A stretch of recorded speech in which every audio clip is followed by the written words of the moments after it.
Oh guys, and I found this one. Now this one,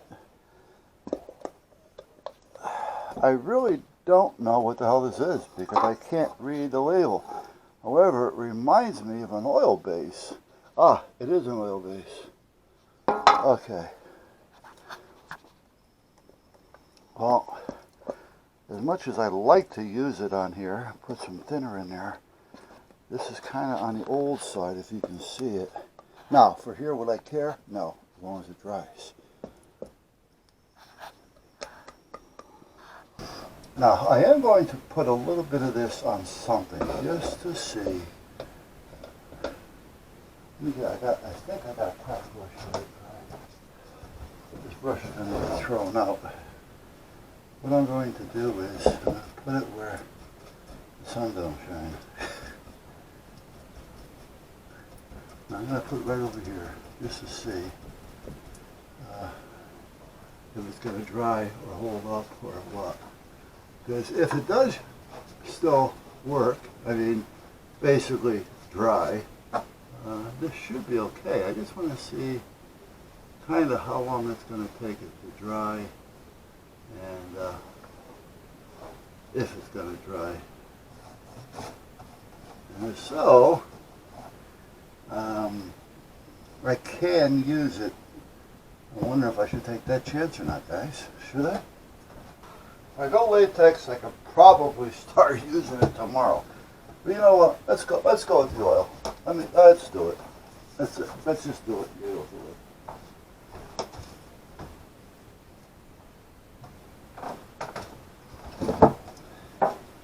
I don't have a whole lot of thinner here, but let's see what we can do. And that's thinner. Now, I do have some brushless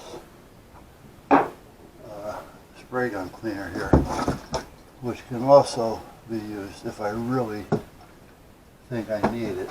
I can try some of that. Now, let's get rid of this little stick. And let's see.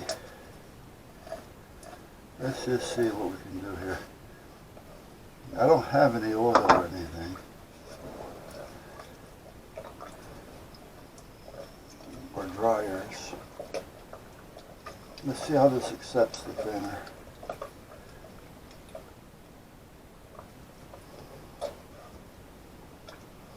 It's going to have some lumps in it. I can just brush those out or pick them out. I think there's enough here to do. And if there isn't, there's enough here to get a pretty good protective coating on it. I mean, this is all just scrap wood anyway, and it's a little crooked. It's off about an inch, actually, from one side to the other. But I really didn't care too much. I can probably put a stud under there and bang it in place. Boy, this shit is thick. Holy mackerels. I don't know how long this has been there. I don't even know if I'm happy to get this to spread. I may have to trowel this on and then spread it. Meaning pour it and use a knife and trowel it. Let's see what this brush does. I'll be there all day with this brush. Let's see.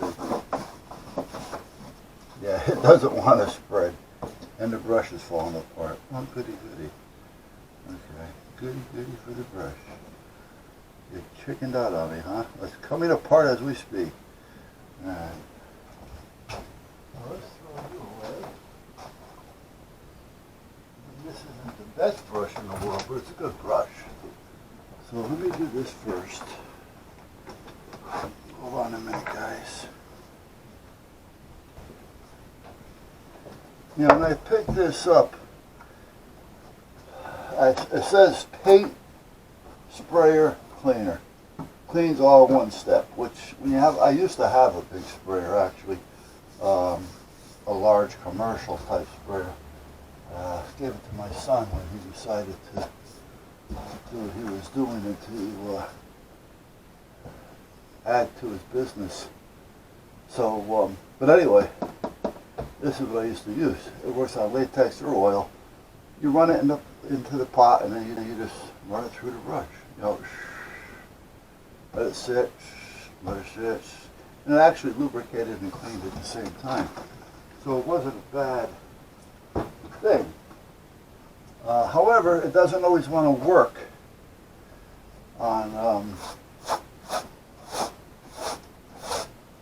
thinning, even though you think it would.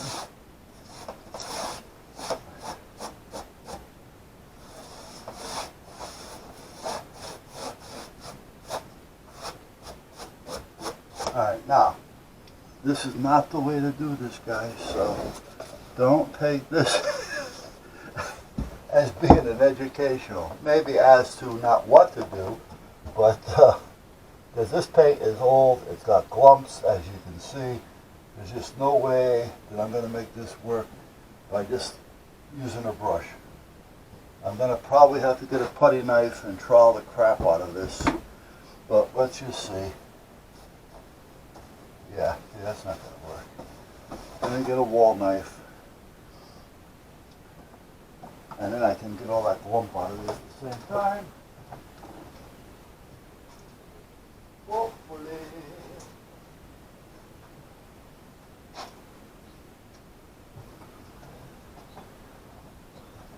Hopefully.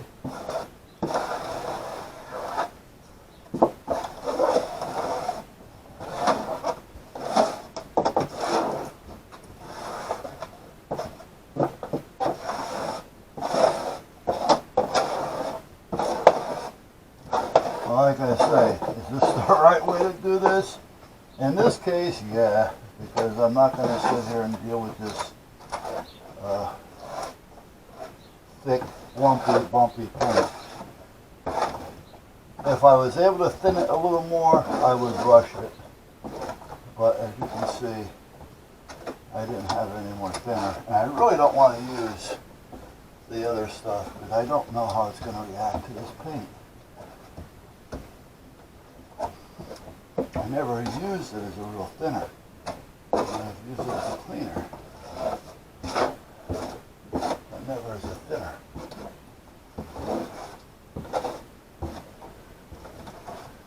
I mean, this is working, and then I'll go over it with the brush a little bit, naturally. Let me put this someplace. Let me get these out of the way.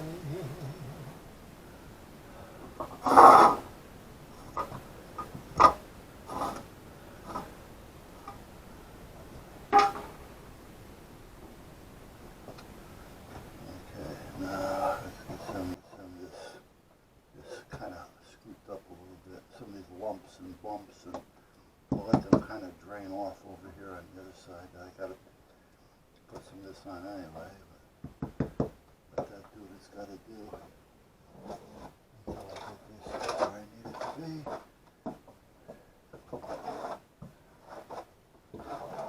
And I got a hunting vest on, and I don't hunt. Well, actually, it could be trap. I don't do that either. I bought this to support the local gun shop that opened up in Branford, even though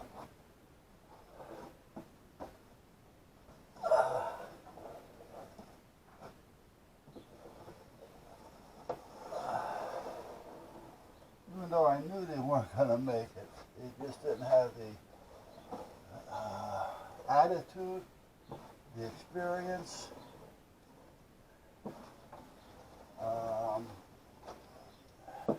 and basically attitude. You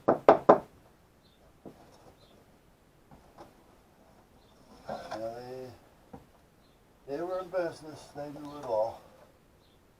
Yeah. Well, you can know all about guns, but and you can have them in there, but if the customer isn't going to come in there and buy if he can't relate to you.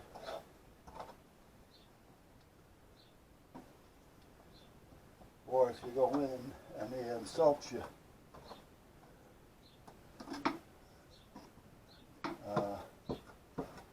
you know, and they basically mean to insult you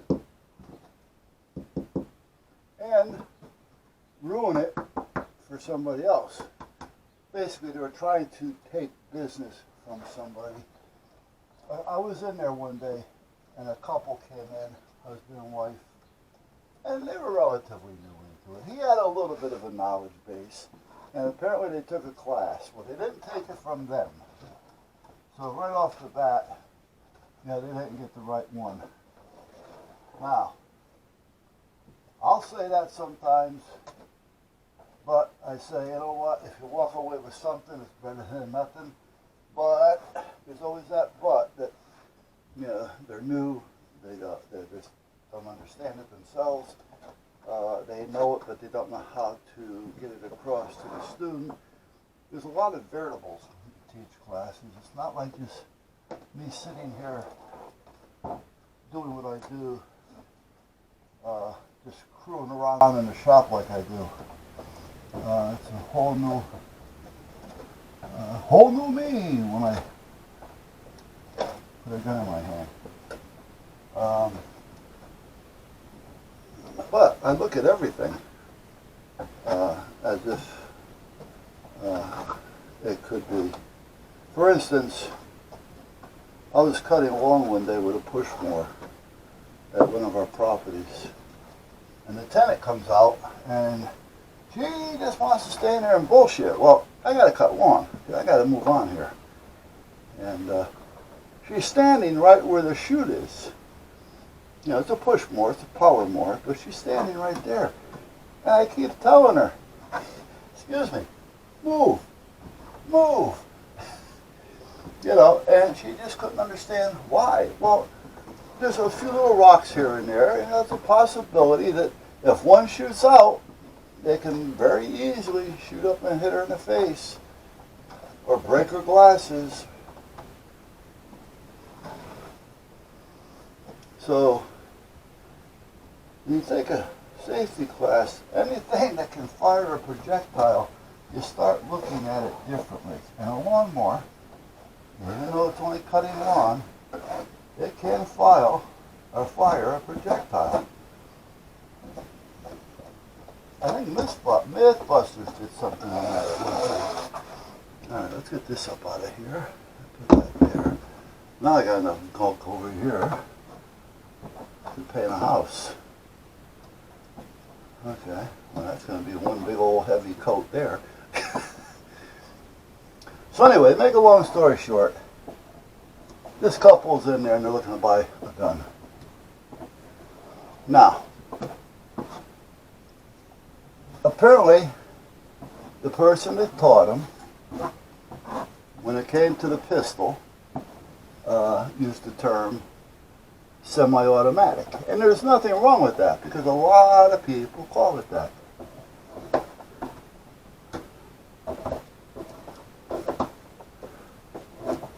Yeah, so if you tell me a pistol or semi-automatic, you know, I'm going to have to think about it for a second and where you're going, because when I used to train and I was certified for training law enforcement, you know, we had to go through this law enforcement development school, basically, at the Burlington County State Police Academy in New Jersey. And I was there for, I don't know, a couple of weeks. You know, and part of it there was pistol and semi-automatic and revolver. Well, the instructor there that was training us or teaching us in this law enforcement development school, brings out the study guide that we were all going by, and it did say in there that at the Alamo they had pistols, and they were revolvers. They weren't the semi-automatic. So he's trying to make a point, you know, hey, that's well taken. And if you think about it, yes. So you can confuse a student sometimes with your terminology. If I use either word the first couple times that I use them, I will explain it to them so that they can make their own decision as to what they want to call it. Because calling a handgun or a pistol or a revolver or a semi-automatic is really not a safety factor. So let them take it upon themselves to decide what they want to do with it, because in their area, you know, they may call it that.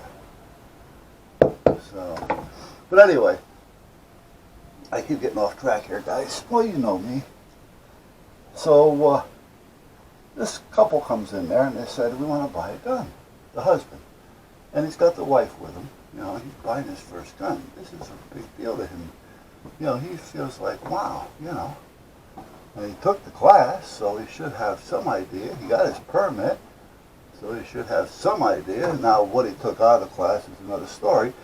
But meanwhile, I'm standing there and I'm paying attention to what they're talking about, but I'm not going to interject because it's not my store and I don't want to take over, even though I wanted to. And the guy said, well, I want to get a semi-automatic. And the owner, and the owner's brother look at him and say, semi-automatic? Where'd you take your permit class from? You know? It's a pistol. And they started to mock him as much as to where it was becoming embarrassing for me as well. So finally, the wife takes him by the arm and says, let's go. They go. They left. Now, when they left, the owners didn't talk about, oh, shit, what did we do? You know, why did he leave? They talked about who the hell gave him his class? Who certified him? Talking about a pistol. You know, a semi-automatic. Being a pistol being a semi-automatic. And they started getting into this, you know, like, instead of trying to figure out what they did wrong, because they didn't even realize they were insulting the shit out of this guy, especially in front of his wife. And it's not like they're the only game around.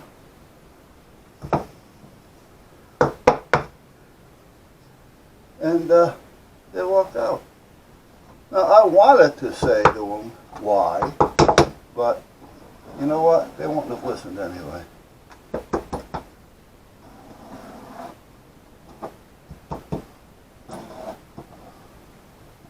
I did say to them one time, though.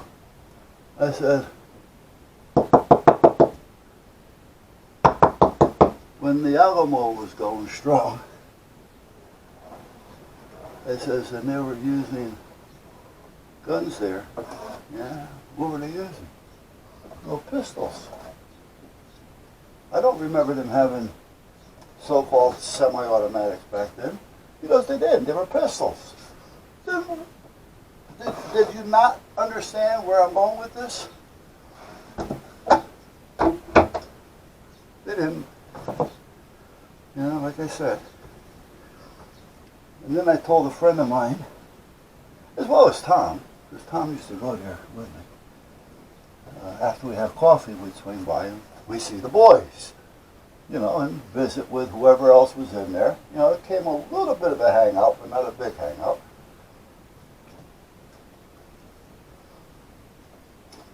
And, you know, he was kind of the same thing.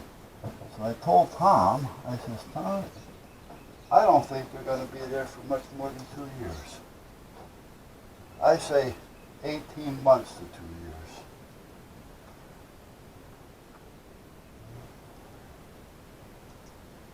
And I told another person, which hung around there a little bit more, and he was a little bit more of a friend to them, only because they deemed him usable.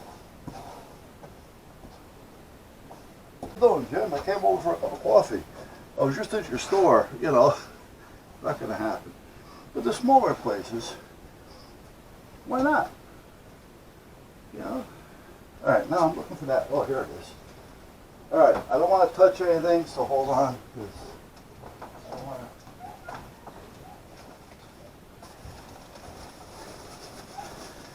These are worth having around.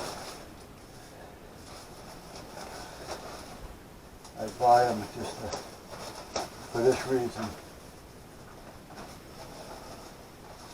Well, I actually also put them in the birdhouses because it helps with the little waste that falls to the bottom of the nest.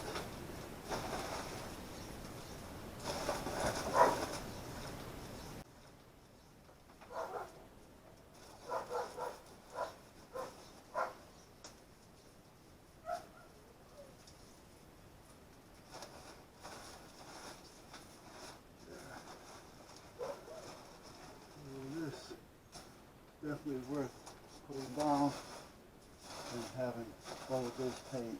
It's not lead, but you still don't want to have oil-based paint over the paws. To dry thoroughly, we're probably talking a couple days.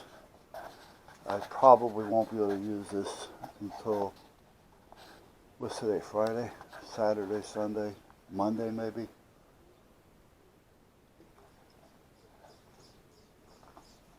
See, I don't know if you see all this thick brush marks. The thin, where it's brushed out, will dry to the touch, and some of that will dry to the touch, but as soon as you, poof, things are going to stick to it like crazy.